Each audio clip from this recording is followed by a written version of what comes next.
सपनों की पाठशाला में आपका स्वागत है। मैं हूं मानसी दवे और इस वायदा बाजार की एबीसीडी में हम ऑप्शन समझ रहे हैं। देखिए, ऑप्शंस की पाठशाला सुनने में कठिन लग रही है, लेकिन जब एनसाइक्लोपीडिया हमारे साथ हो तो फिर डरने की बात नहीं है। जी बिजनेस के मैनेजिंग एडिटर ही हमें ऑप्शन समझा रहे हैं। आई होप कि समझ में आ रहा होगा। पिछली क्लास जो थी बाउंसर लगे थोड़े मुझे बहुत ही ऐसे डिफिकल्ट लगा, लेकिन आगे बढ़ते हैं और रिवाइंड करके भी देख रहे हैं वो क्लासेस और धीरे धीरे मुझे लगता है बेसिक से समझ में भी आ जाएगी हम सबको। ठीक है। ये क्या एक फ्यूचर के लिए एक ही ऑप्शन होता है? एक फ्यूचर के लिए एक ही ऑप्शन होता है ऐसा? जी नहीं। पहली बात, ऑप्शन फ्यूचर के लिए होता ही नहीं। फ्यूचर और ऑप्शन तो नहीं, ऑप्शन जो भी होता है वो किसी स्टॉक के लिए या इंडेक्स के लिए होता है। करेक्ट। फ्यूचर भी किसी स्टॉक या इंडेक्स का होता है। दोनों तो बेसिक मत भूलिए। हाँ। जो भी ऑप्शन होगा वो भी किसी स्टॉक का होगा या इंडेक्स का होगा, किसी निफ्टी का होगा, किसी रिलायंस का होगा, किसी एचडीएफसी या जस्ट डायल का होगा। हाँ। उनका फ्यूचर भी होगा, उन्हीं का ऑप्शन भी होगा। अब एक ही होता है क्या? इसका एक तरीका है। पहली बात, हर एक फ्यूचर के हर एक स्टॉक के या इंडेक्स के दोनों तरह के ऑप्शन होंगे, पुट ऑप्शन भी और कॉल ऑप्शन भी। अब पुट ऑप्शन और कॉल ऑप्शन क्या एक ही होगा क्या? आपका सवाल ये है। पुट और अब ये वाला सही सवाल है आपका कि क्या पुट ऑप्शन भी किसी स्टॉक का इंडेक्स का एक ही होगा कि निफ्टी का एक ही पुट ऑप्शन होगा क्या? हाँ, इंडेक्स या स्टॉक का एक ही पुट ऑप्शन होगा। यही पूछना चाहती थी ना। हाँ। ये तो खूबसूरती है वायदा कारोबार की। सवाल बनाना भी मुश्किल काम है यहाँ पे। मतलब ये थोड़ा कॉम्प्लिकेटेड है, सवाल पूछना भी कॉम्प्लिकेटेड है, जो आप बहुत अच्छे से कर रही हैं काम। शायद समझ भी जाए, लेकिन पूछना सवाल पूछना कॉम्प्लिकेटेड है, जवाब आप आसानी से कैसे दे रहे हैं वो मैं वही तो कह रहा हूँ कि जब आपके ऑप्शंस में फ्यूचर्स में मास्टरी हो जाए ना, तो आप सामने वाले का मन पढ़ सकते हो। इसलिए मैंने आपका दिमाग पढ़ लिया कि आप क्या सोच रही हैं, क्या पूछना चाहती हैं। तो अब इसका जवाब ये है कि जी नहीं, एक ही ऑप्शन नहीं होता। कई सारे कॉल ऑप्शन हो सकते हैं, कई सारे पुट ऑप्शन हो सकते हैं, एक ही स्टॉक के, एक ही इंडेक्स के।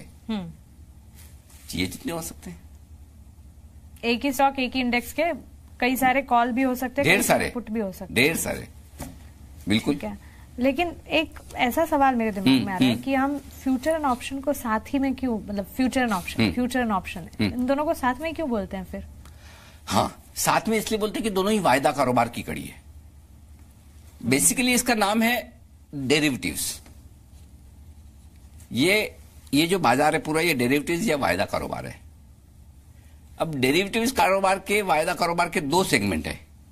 एक सेगमेंट है फ्यूचर, जो आसान वाला, सब सीख गए फटाफट। दूसरा जो मुश्किल वाला अब कर रहे हैं हम, ऑप्शंस।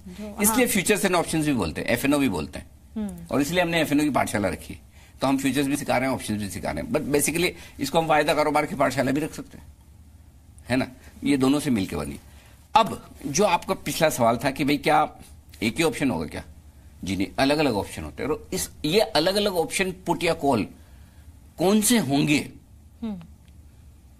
इसके लिए एक टर्म सीखनी पड़ेगी आपको, स्ट्राइक प्राइस। स्ट्राइक प्राइस पहली बार सुना ना, स्ट्राइक प्राइस? हाँ।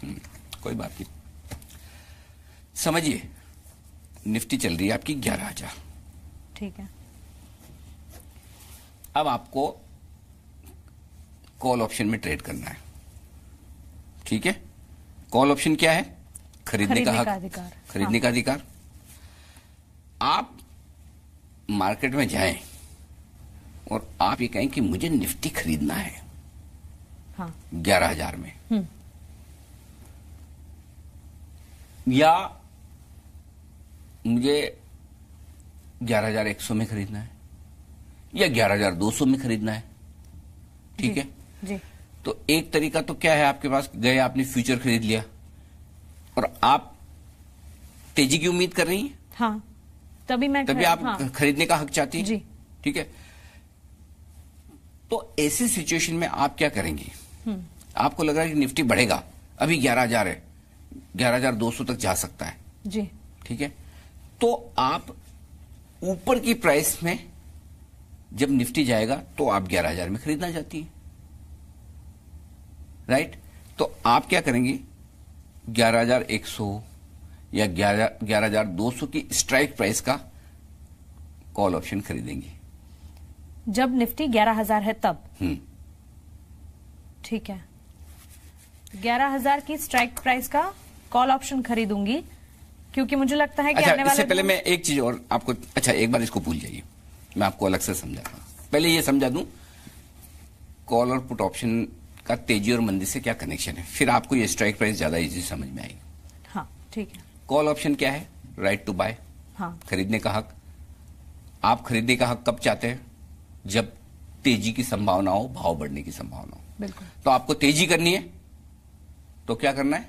कॉल ऑप्शन खरीदना है। पुट ऑप्शन का मतलब क्या है? बेचने का हक, अधिकार। हाँ, बेचने का हक आप कब चाहते हैं? जब भाव गिरने वाले हो। हाँ, यानी कि आपका इरादा मंदी का है तो आप पुट ऑप्शन खरीदेंगे।